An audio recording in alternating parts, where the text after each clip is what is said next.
Okay, so I am recording again. Hi everyone. Probably this is better. Yeah. Yeah. Sorry. I had a previous video about Anima Noira who passed away at the beginning of November. She was uh,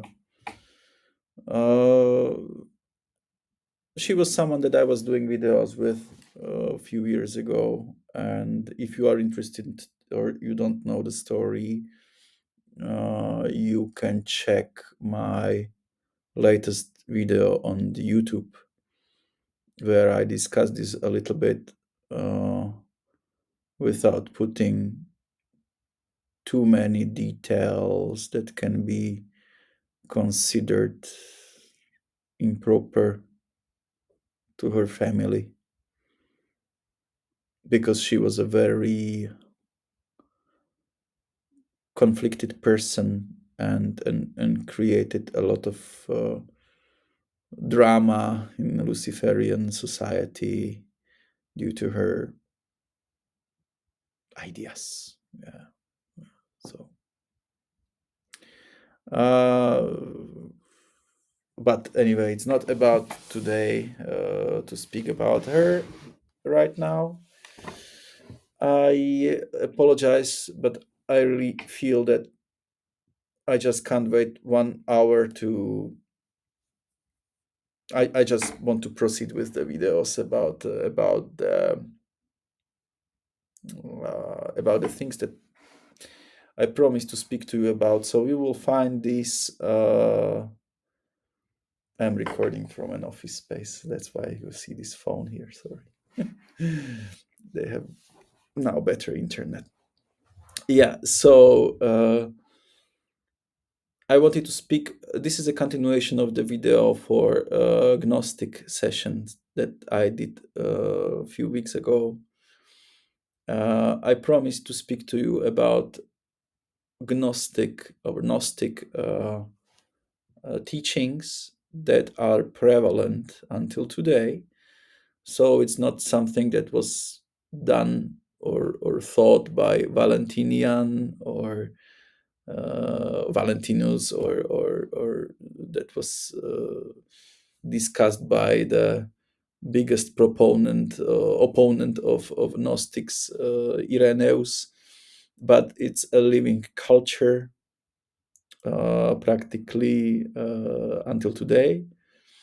And it's also that old, maybe even older than mm, or similar to Roman culture and the time of early Gnostics in the second to third century. Yeah, Mandaeans.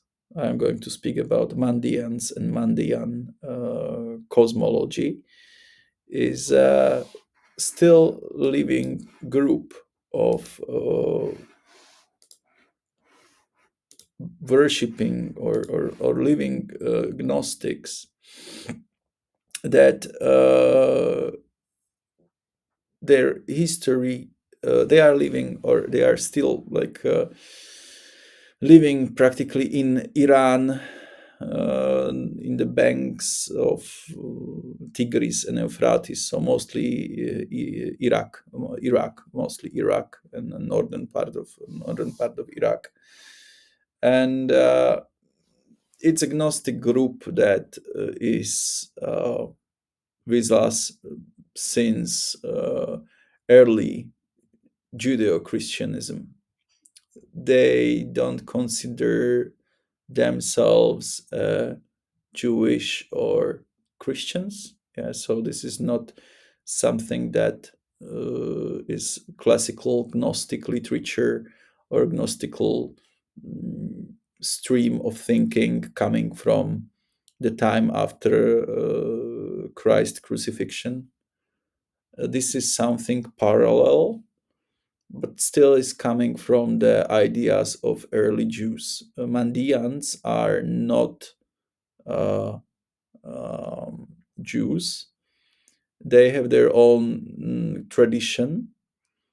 They use their own Eastern Semitic language that is called like Mandaic. They speak Mandaic, and they are one of the oldest religions that practically predates or is on par with early Judaism. So we speak 1000 years before Christ. They created a system that is not philosophical Gnosticism, but it's a ritual Gnosis.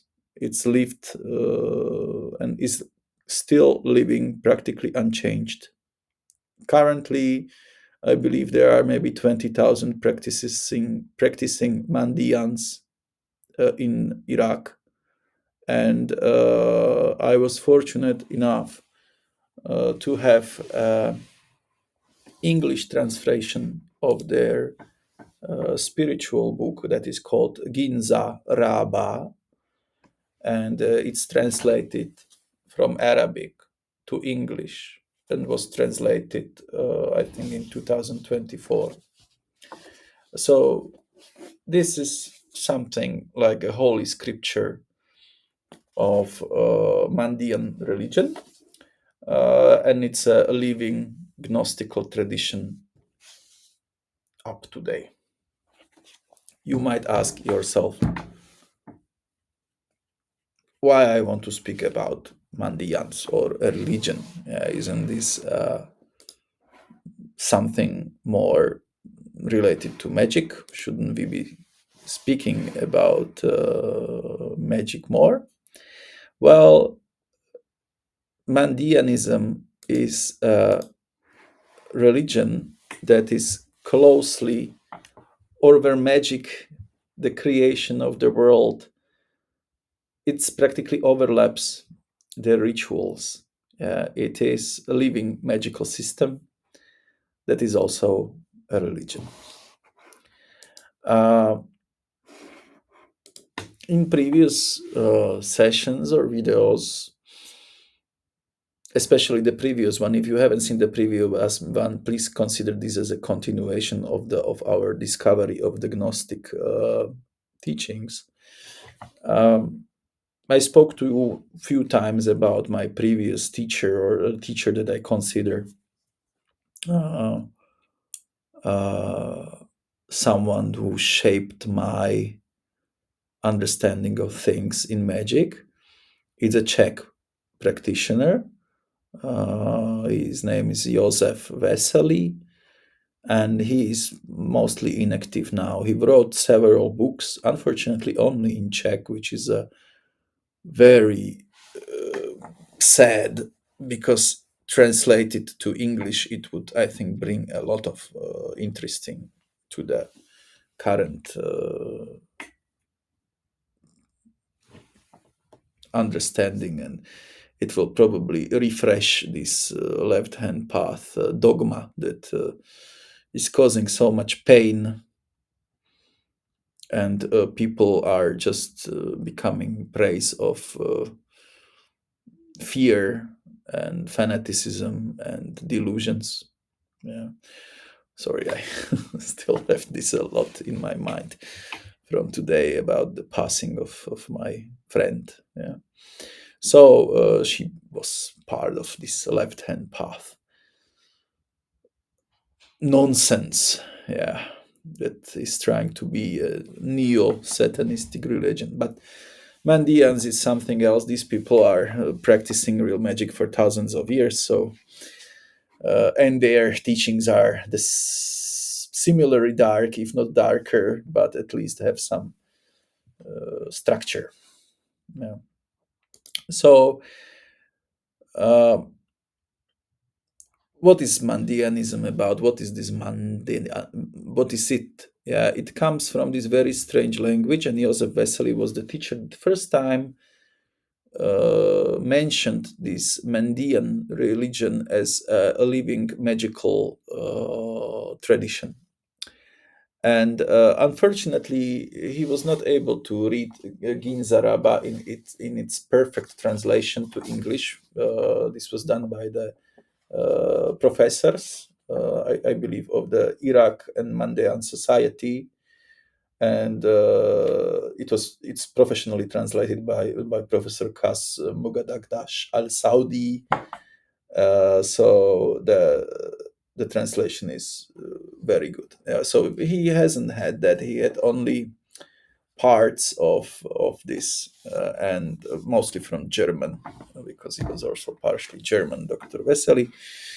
But I have the whole book, and he created or took a lot. He believed that Mandaean language, being the oldest Semitic language together with Jewish, but different, is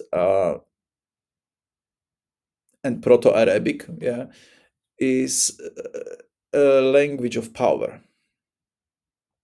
And in Mandaean tongue, and pronouncing several syllables and so on, you can achieve very strong, powerful, but dangerous magical operations. So he was more interested in practice, yeah, and we can speak about practicalities of Mandaean system later on. Um my teacher created practically something that he calls Mandaean magical modes. He created 9 modes of magical operations. I would like to explain to you his system maybe in upcoming sessions. It's quite complex, where every magical operation is practically done by the activation of magical mode. That if you are using certain Mandaean formulas, you activate magical, you are very easily connecting with magical current. We spoke about the currents, these energies, gods, deities, and so on. And you, by activating and connecting with this magical current, your operations are stronger. There are 9 modes of magical operations. Modes of operations like are for visionary spells, for protection, for telepathy, for even for miracle making, things like that. And the thing, however, is that these currents are practically proto currents, very strong, because they represent the energy of creation that comes from the Gnostical thought of creation. I will speak a lot about this Gnostic theory. And once you are connected with it, you are a conduit.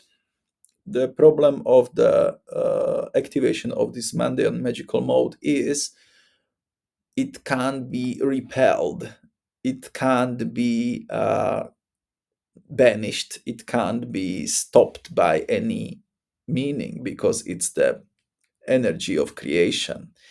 You can only, it's like a strong river. Yeah. By the way, the Ginza Rabba is written in a way like if you like a floating river. You there. It's very, like, it's a poem and also a story of creation. And once you are in that current, the river takes you. Yeah, but it the river is getting stronger and stronger until you get into the strong pool, and you can't get away from it. It consumes you. You will get drawn or you will get consumed by it. So it's like proto energetic current that you are opening a door, and the door is it's able to close it also through Mandaean technique, but only within a several period of time, days practically. Yeah. So before big magical operation, you open yourself through meditation and so on to this magical current, and you close it afterwards, because otherwise you become pulled into it. What it will represent? Current of destruction. Your psyche will be destroyed. Yeah, or your ego will be. A lot of things might happen, negative things to you. I believe that a lot of magicians that are becoming prey to psychosis, mental illnesses, after working with magical operations, are practically involuntary, or opening this without knowing what they are doing. Yeah. So I wouldn't say that it's only Mandaean. It's a proto current, that is the current of creation. It was known by different names. To Mandaeans, it is the ritual of creation. To Jews, it is practically the flow of energy through the Kabbalistic Sephirotic tree. Yeah, uh, through for that's or for Zoroastrians, it's practically also this light that is going and creating things like we discussed in the Gnostic theories from the previous session. And you are just working with this energy of everything. Yeah. Uh, Jews, or if you read like the book of Abramelin, Abramelin speaks about working with angels, thaumaturgy. So here you are also working, but also with demons. But it's practically very similar to work with something that medieval magic considers like working with archdemons or archangelic forces. Yeah, the powers of because these forces reside in several mm, points of creation, or sephiroths of creation, or I will discuss this cosmology first with you. So my teacher was practically trying to open these gates that are described in these primal myths of and work with them. Uh, he had various success, and has said that it was very tasking and dangerous. But let's speak about this first. And also, I wanted to speak about something that is called meon. Yeah. So, where to start? So I not get lost in the line of thought. Let's continue with Mandaeanism before we move into other uh, studies. Yeah. Um, I am not sure how much you are involved or aware of the study of Kabbalah. But Mandaean history of creation, why I want to start with Mandaeans and not with Kabbalah first, is that the Mandaean mythology and the creation of the world and the myths is older. Real Kabbalah starts, we can say, around 12th century, yeah, with Zohar, and later on with Lurianic Kabbalah until today, and so on. But even the Kabbalistic understanding of the Sephirotic three, whatever where is being discussed right now, creation, Qliphot's dark side of the three, it is something that is coming from biblical understanding of things. But Mandaeans had similar, if not older, tradition than was Kabbalah. Uh, Mandaeans consider themselves the oldest religion of the book. Islam speaks in Quran about religions that are accepted as they accept Allah or God as a creator.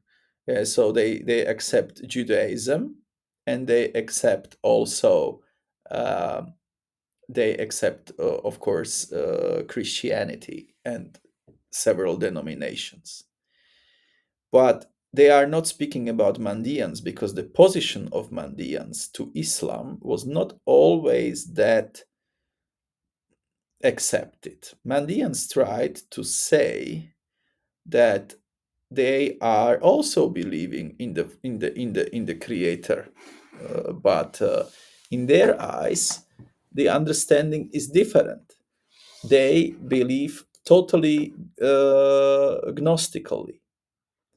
Uh, they believe that at the beginning of everything, this first proto-creation, this something before creation, because our world is significantly flawed, that they takes from Gnosticism. No, not from Gnosticism. Gnosticism takes it also, maybe also from Mandaeans.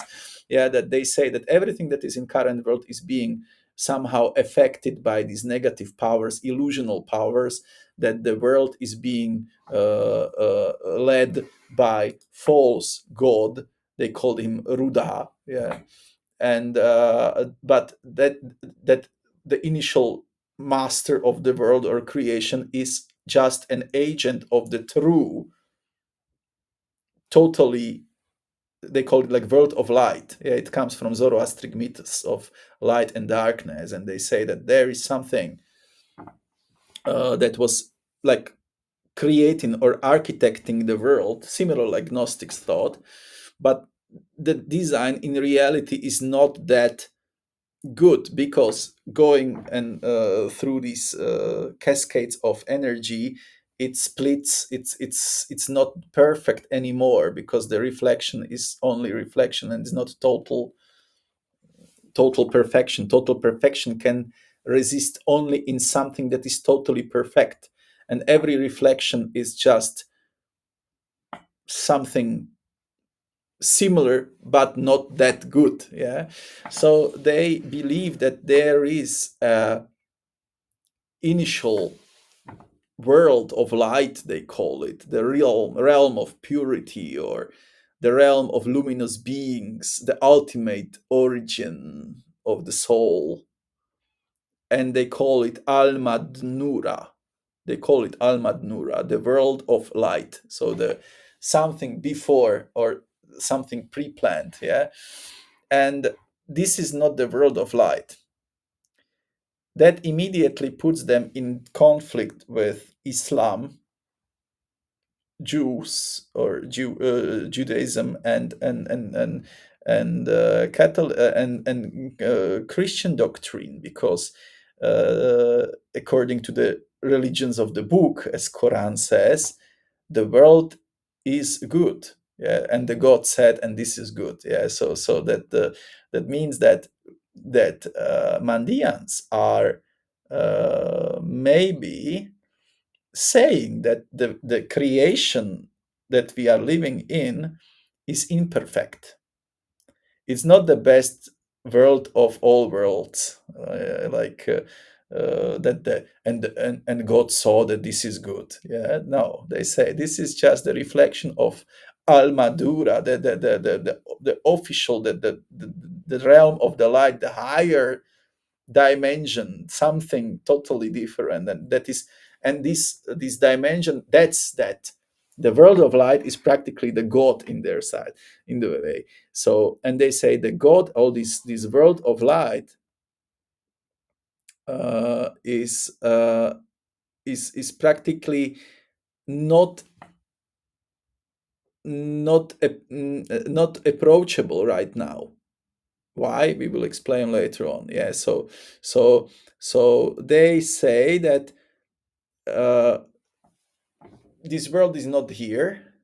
There is only Tibil. Tibil is the material world, our world. That's a mixture, and this is Zoroastrian, meaning that they believe in darkness and light. Yeah, and they say that the material world, they believe that the world of light is stronger. They are not dualistic totally. They believe that the system is initially like good, but because there is some contra agent, to the creation, there is also the world of darkness. So they say there are three worlds. There is like the world of light that is superior, but not that approachable anymore. Then there is the material world. They say that they call it Tibil.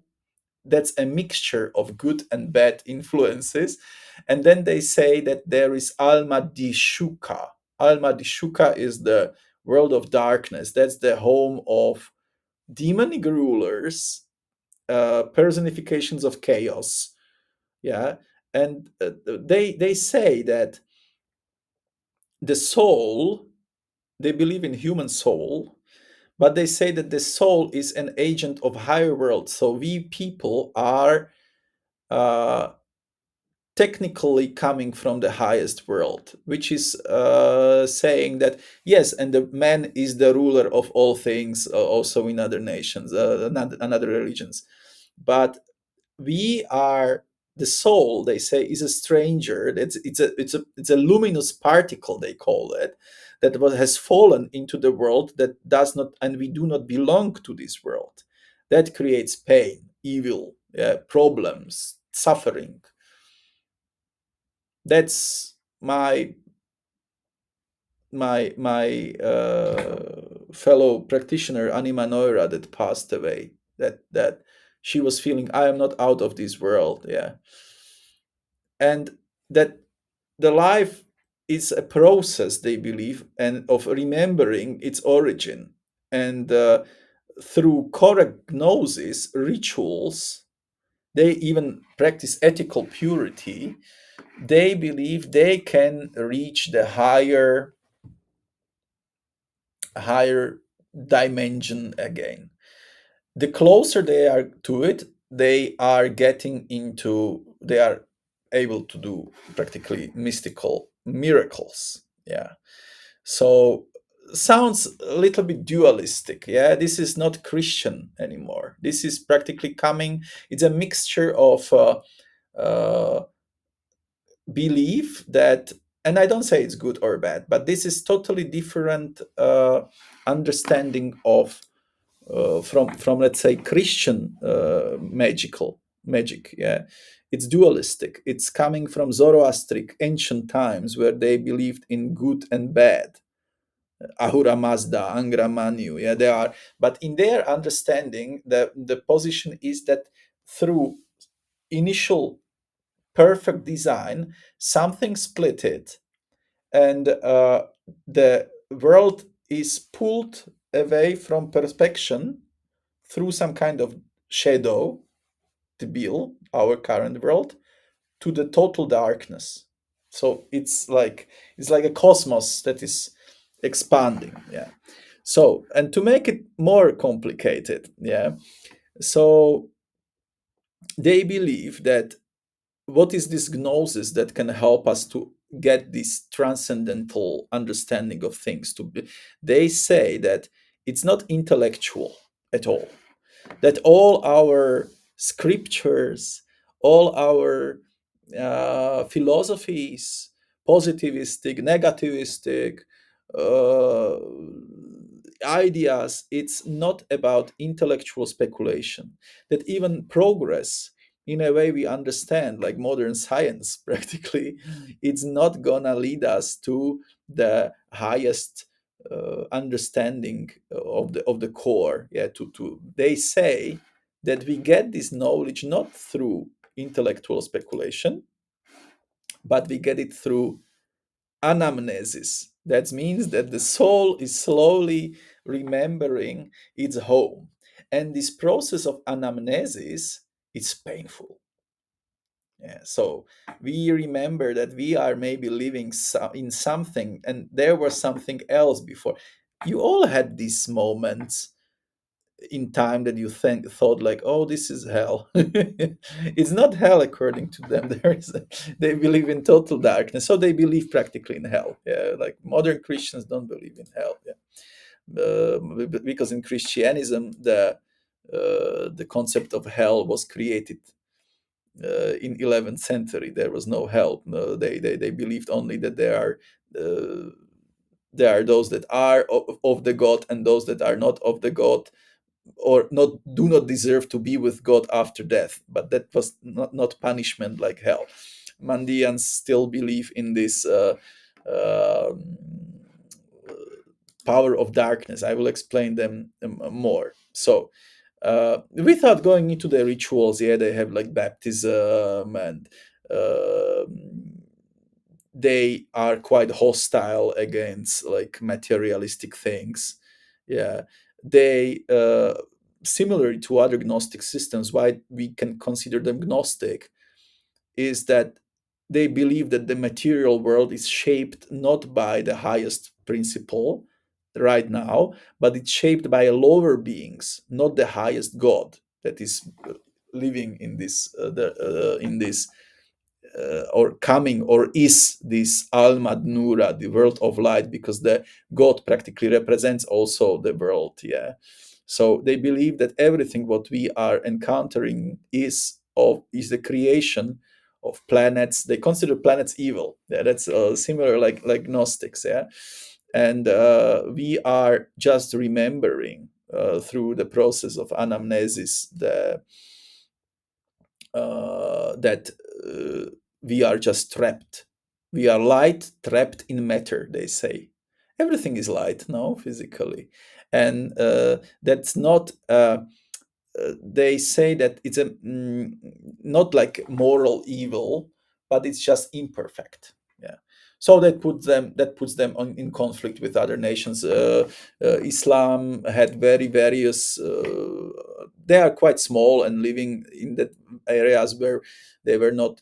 Sometimes Islam even wanted later on in 15th century and so on to do like pogroms on them, yeah, because they are like devil worshippers and so on. Yeah, but yeah, so the thing is that is was very dangerous for them is that they reject major prophetic religions. They see like figures like Abraham or Jesus as misdirectors, as agents of confusion.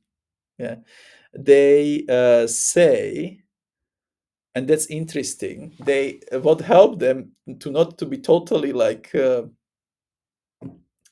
destroyed during the ages is that they say that they are the true children of John the Baptist. They say that their true prophet is John the Baptist. That means that John the Baptist was a saint or that or a prophet. Well, he was not a saint; he was a prophet that baptized Christ. John the Baptist was original real figure. He was baptizing people to see the light, to see through the illusion. So when the people came to him, he was like pulling their head to the water and baptizing them. John the Baptist, and they really were a group they that did not agree with early Christians, and also did not agree with Philistines and with first and Jews. They were the group that did not accept it Christ as a continuator of John the Baptist's teaching. They are genuine. They were like, okay, we are not. Jesus tried to surpass the teaching of John the Baptist, and they went away because they, of course, had to. Now they were enemy of everyone. Yeah, so they moved to Iraq, to these secluded areas, and they say we are the oldest because the understand we are older than from the modern religions, because Christianity is Christ took the baptism through the hands of our prophet John the Baptist. Life is an irony sometimes. Yeah. So they say, and through that they could say that was also their defense mechanism, because they could say, oh yeah, but we recognize prophets.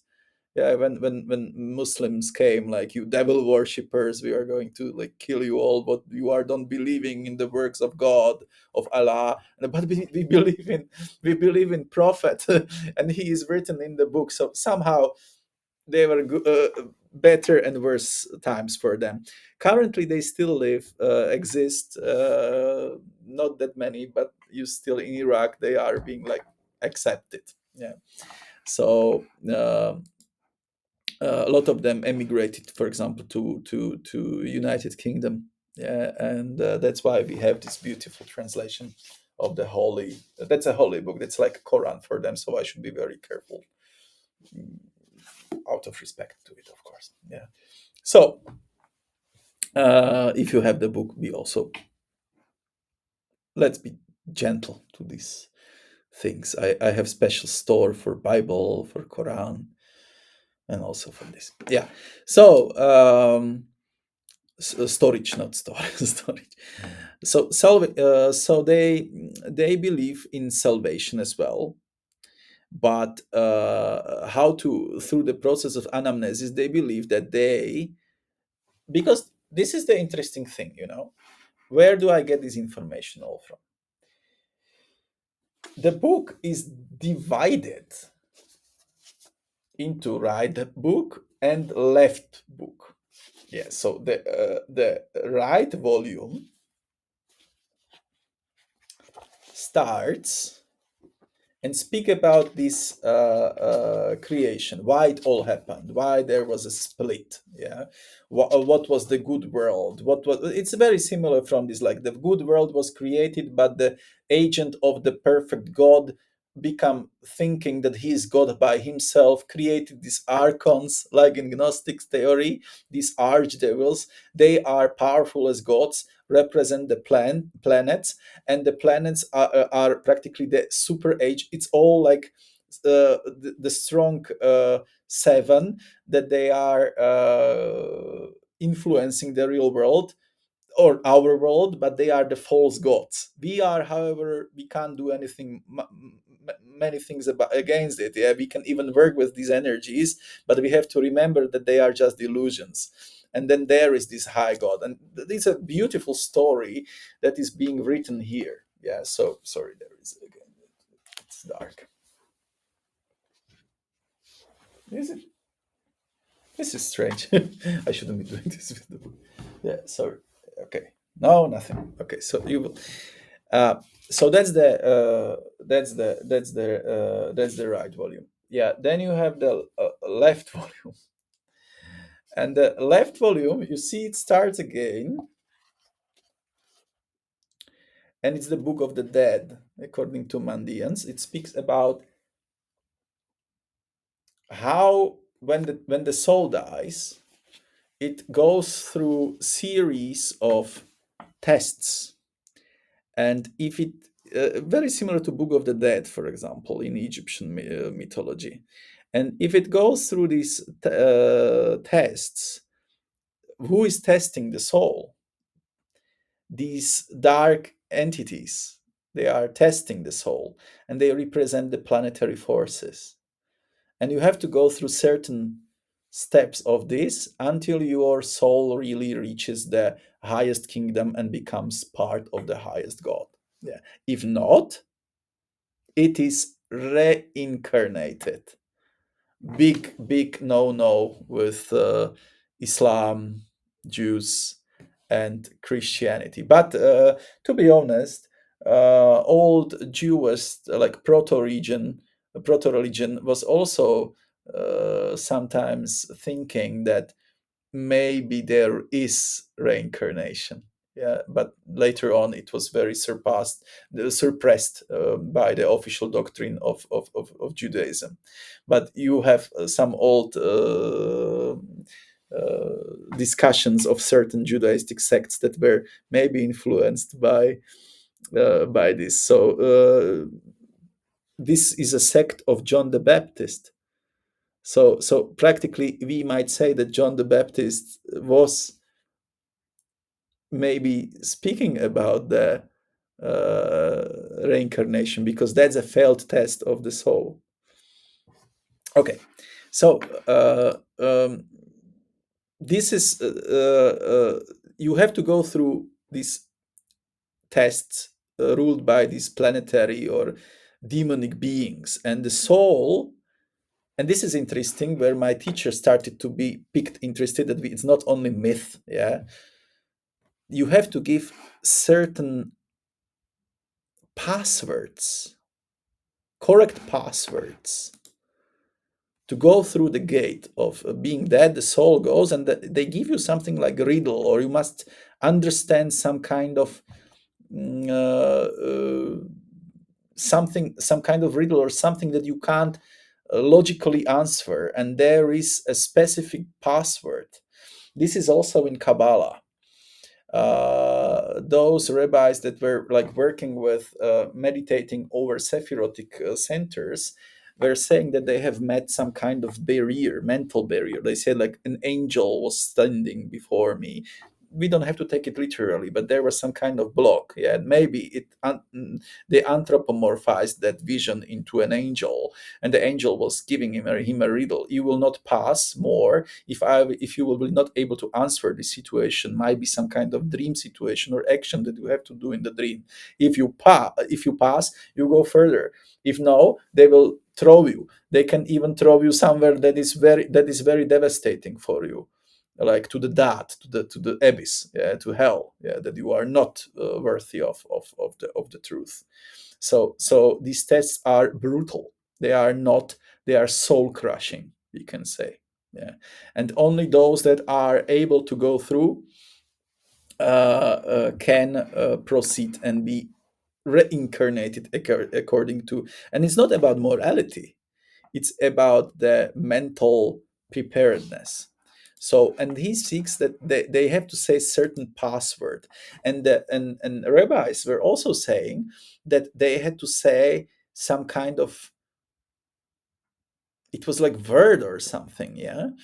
And now I don't want to run into alchemy and so on and things like that, but Edward Kelly was trying to also, uh, when he was doing Edward Kelly and in Prague, when they were when he was having visions of angels, and they were practically Golden Dawn later on was using Edward Kelly's work and visions, uh, um, that the angels were trying to give him the words that he should be using, and these were like lines of text, like long lines of words that Golden Dawn was trying to decode, and still trying. Yeah, so passwords, yeah. And this is really very similar to hermetic understanding or even Valentinian gnosis. So uh, if I can group this together, because these Mandaean techniques are interesting. We will.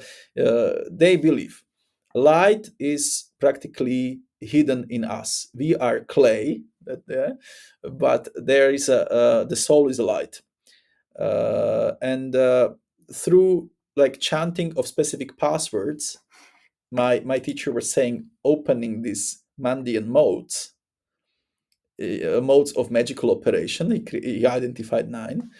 I'm still not that advanced to go through all, but I will discuss this later on with you. Uh, he was able to, or he thought that he will be able to do this type of things. Yeah. Uh, so the first book is the Book of Living, and the second book that is speaking about this is the Book of Dead, and it all starts to give some strange sense to me. Yeah, like your soul is separated from your body, and then you go through specific planetary stations, like the planets are testing you, demonic guardians are testing you. You have to provide some kind of password, specific words, or understanding of highly hermetic questions, tests. And by this way, you are purified, and you are reunited with the world of light.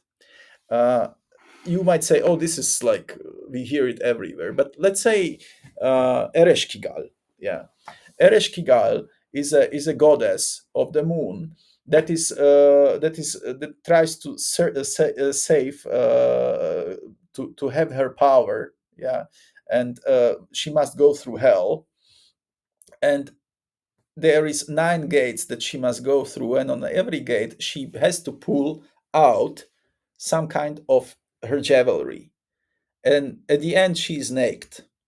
But it's a test, because on the 9th gate, the demons, she's by losing the jewelry, she is losing her godlike powers, and then she becomes a prey and so on. And yeah, but it is a similar pattern that somehow you are that these tests are very dangerous and you are losing something. You are practically losing your ego, or a lot of layers of your personality. So at the end the soul is shining. Yeah. Um, mm, my teacher also created nine gates. He was saying like nine gates, not in the book, but he was saying like nine gates or nine magical gates of operation. Yeah. uh,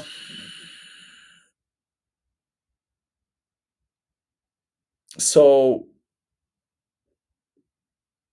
speaking about like how to position this. Yeah. So why it all comes back to this cosmology. So the great life, that's they call the highest thing that the magician wants to achieve, is emanated and cascading. Uh, they say that there are several levels of emanations that you have to go back. They call these emanations uthras. Uthras represents emanation of some kind of reality, but also can be personified with some kind of god or deity. Yeah. Um, they create these uthras create everything real: worlds, energy, time, whatever. But one of these uthras, so lower beings but still extremely powerful, is called Ruha. And Ruha is this evil energy. That's that thing that is practically your contradictor. Yeah. And Ruha has suns, and these suns represent planets or planetary energies, or because they understood like this is the reality of everything. Yeah. So the world is practically led by Ruha and its suns.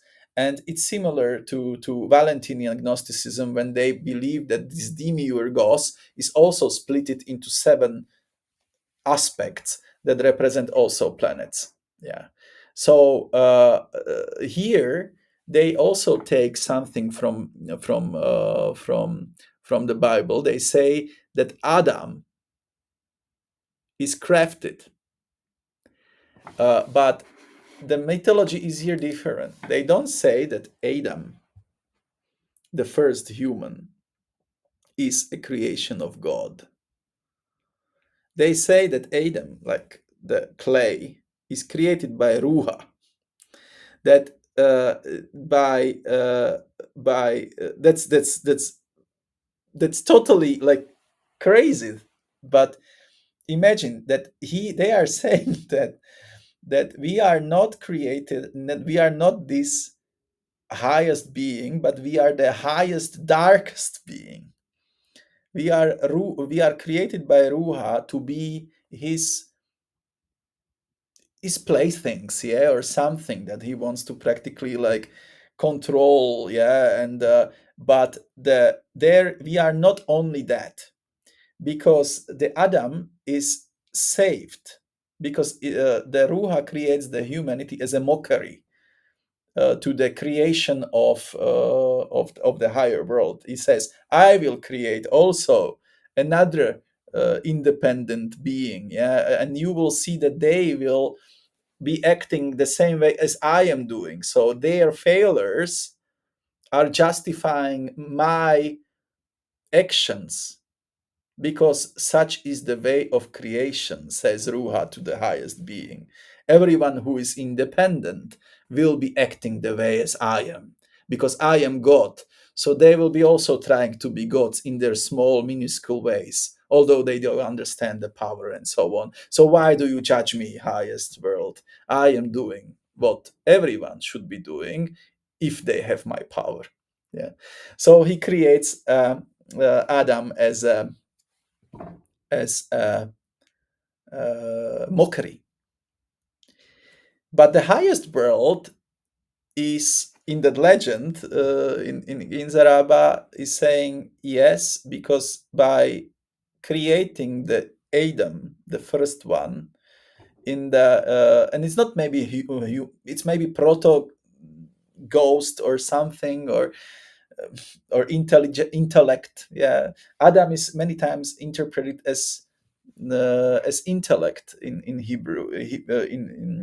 So the highest energies, highest uthras, say, okay, Ruha, you have created him, but you haven't given him proper freedom, because you have practically created something in your failed world, because you are just a reflection of the true creation. So you created something flawed. But we will show you that with if the Adam is going to follow up the higher principle, he can become better than you, because he will return back to it. So they send soul to Adam. Hence, our physicality, we are a combination of two things, according to Mandaeans. That's the duality, this fight of good and evil.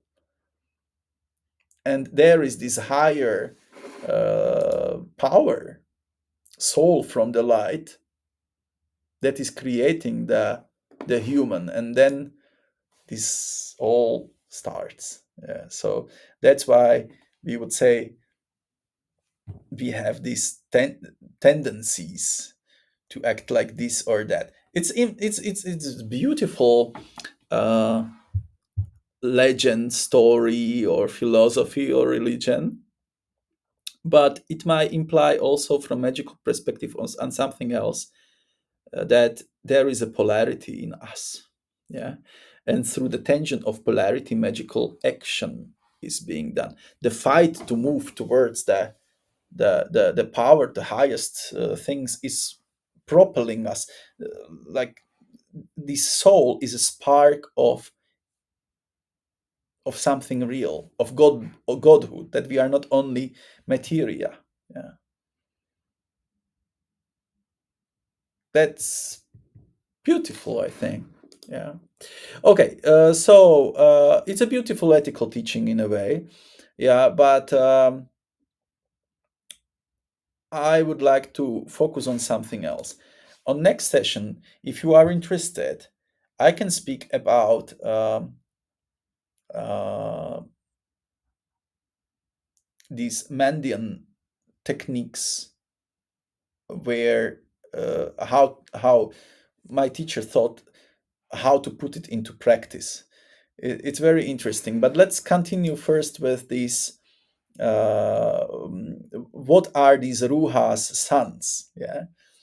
So they say that although the planet is a star in their understanding, or some kind of body, it has also gatekeepers: Sun, Moon, Mars, Mercury, Jupiter, Venus, Saturn. They give them different names. Yeah.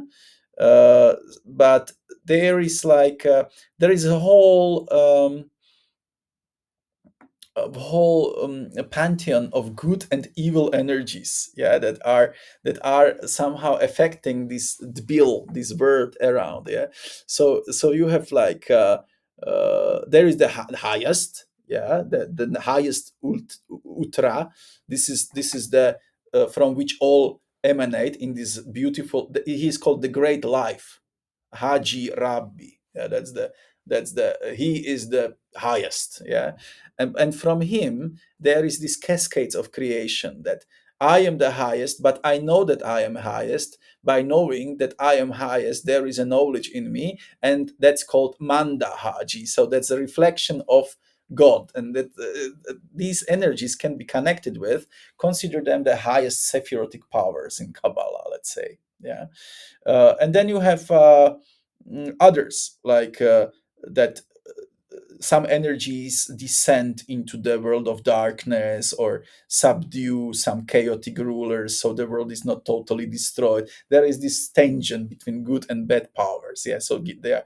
So uh, mm, then there is energetical beings. Yeah, they called Shitil or Sitil. Yeah, Set. Yeah, maybe he's a teacher of hidden truths.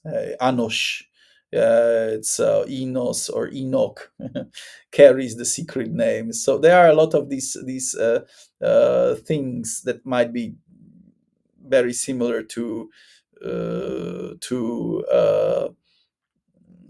the to the gods of Egypt.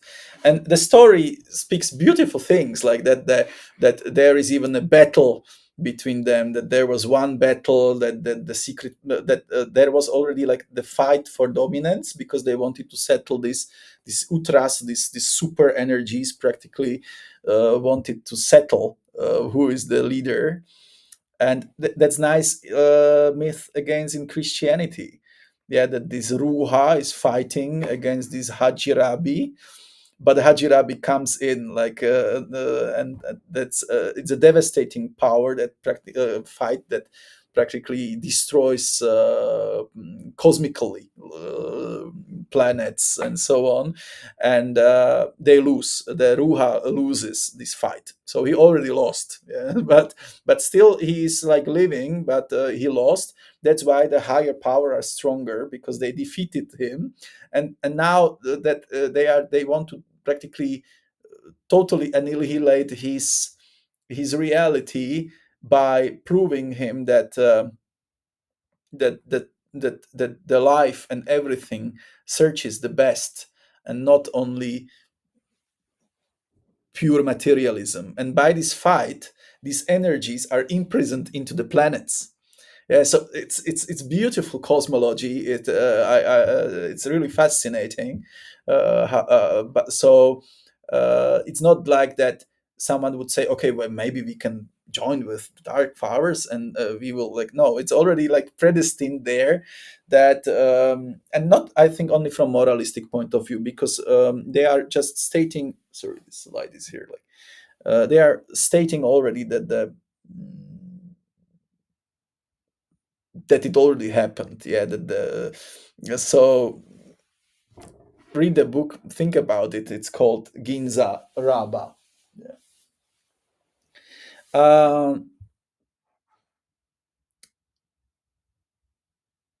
Important thing is that by this Mandaean magical process, we will try to identify the energies, because Mandaeans are also working with the negative planetary forces, not because they are uh, worshipping them. And it's similar again to the uh, working of modern magicians with demons, but they are using their materialistic powers for further elevation. Yeah, so we can work with the darker powers, not because to be fulfilled by them and destroyed. This is the reason that I was so sad about the video I did before about Anima Noira. I think from Mandaean perspective, she become a prey to this negativity. Yeah, it consumed her. It somehow darkened the light, and it was over. Yeah, I don't know. But so through this tangent battle of powers, we can affect things through real magical. We can have these magical operations, and because they are closer to us. So through the powers that are given by the higher powers, we can affect even uh, the lower powers. So they have these suns that are might be negative in a way. They have sun. It's called Shimsh. It's the oldest son of Ruha. So Ruha is not the sun. He is like beyond that. Yeah, the biggest evil. Yeah. Then you have moon. It's called Sin. You have Nirig. That's it's a red spear, Mars. Yeah, he governs conflict, aggression, violence, but also tests your courage and temper. Mercury is called Nbu. Jupiter is Bil.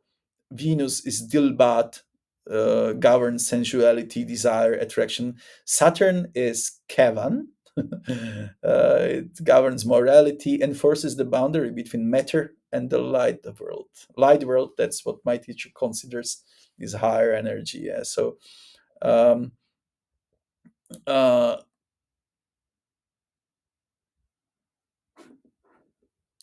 it is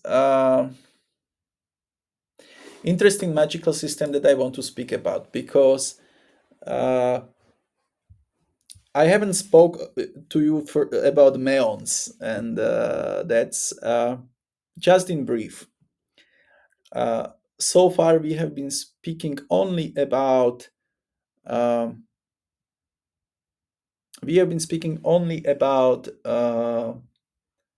current metacosm of things, but also in Ginza Rabba and everywhere. It's in Zohar, for example, there are mentionings. Zohar, it means a very cryptic uh, book from the 13th century about Kabbalah, and they mention that this plan of creation or this light of creation or something, that we are living practically only not in the first cosmic cycle, or not even not in first world.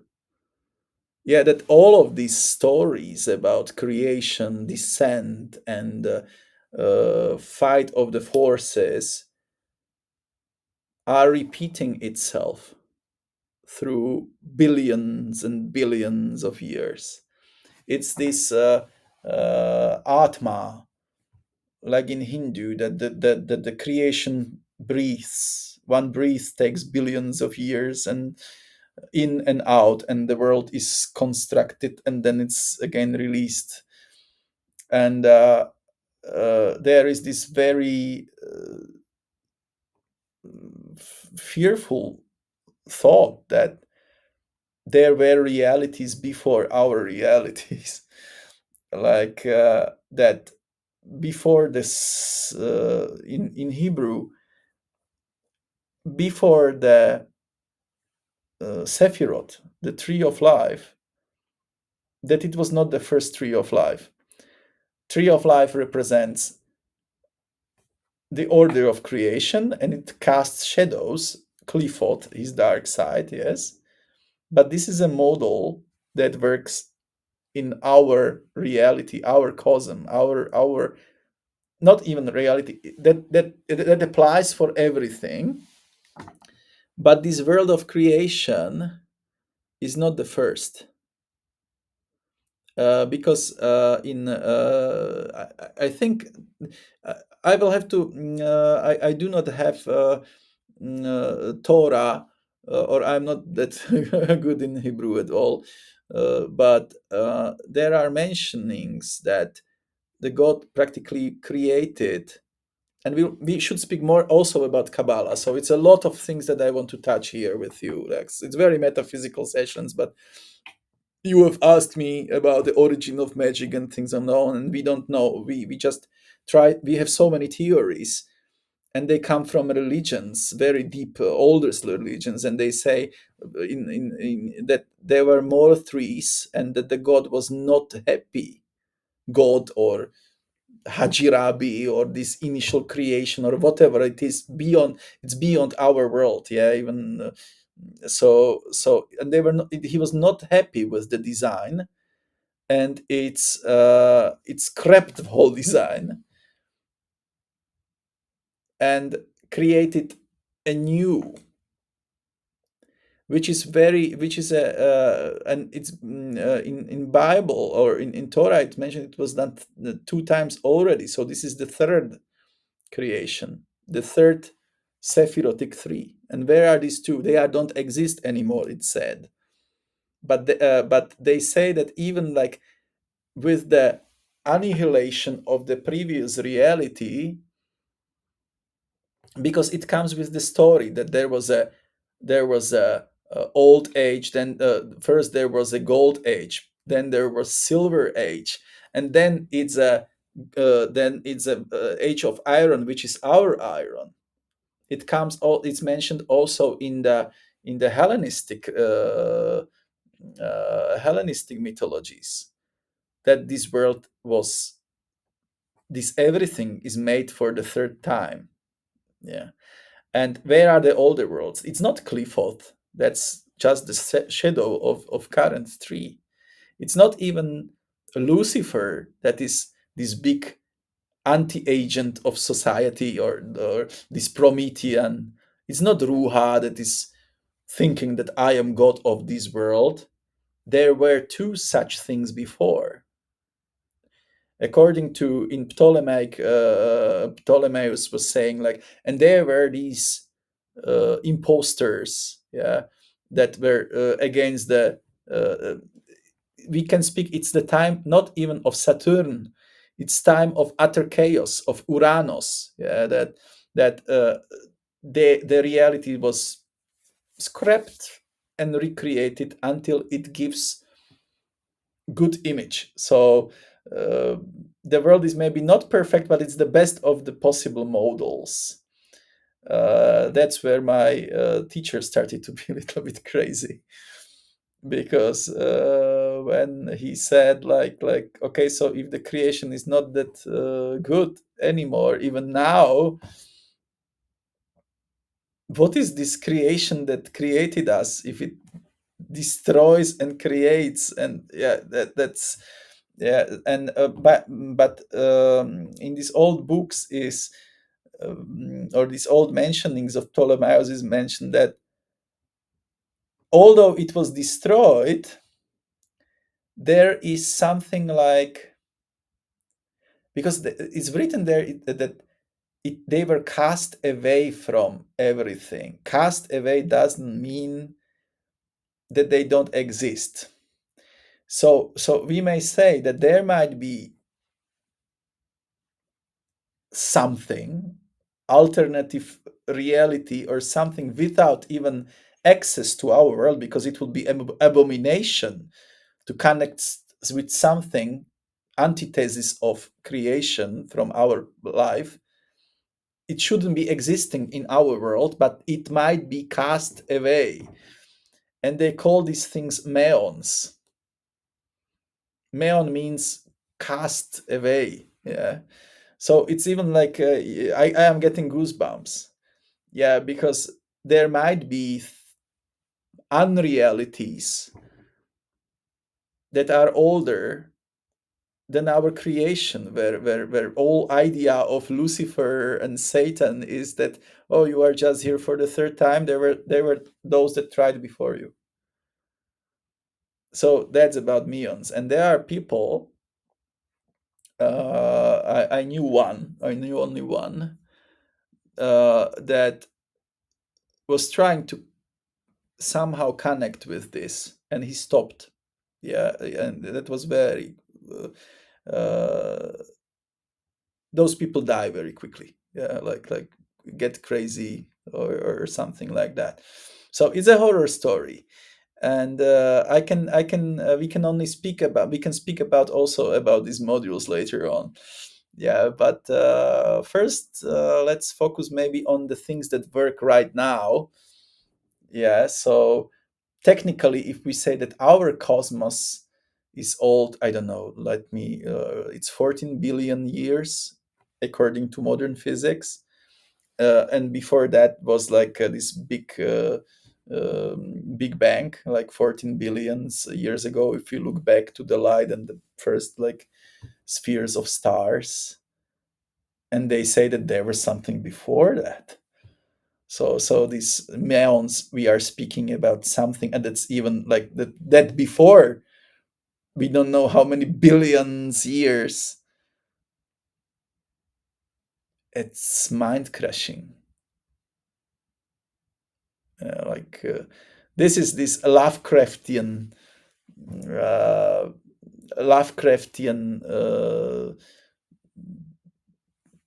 eh, some philosophy. Yeah, like so many modern magicians like discussing like, what are these meons? Isn't this really this reality outside of reality, this total alien things, but that's more science fiction or science fiction horror. But I do have some. I know some people that actively work with that. Some got crazy. It's up to you. Please leave me comments. I apologize that I have to finish. I feel really tired from all of this that is happening these days. And if you want, please watch my previous video on Anima Noira. I don't know whether it's even worth it. Maybe I will put it away after a few days. I don't know. But let's speak again. This Thursday, I really want to do a video about magic mirrors because we are too much in abstraction. And although these things are fascinating, I would like us to focus on something like human magicians can do. But magic mirrors are beautiful. Yeah. So thank you very much, and see you later. Bye.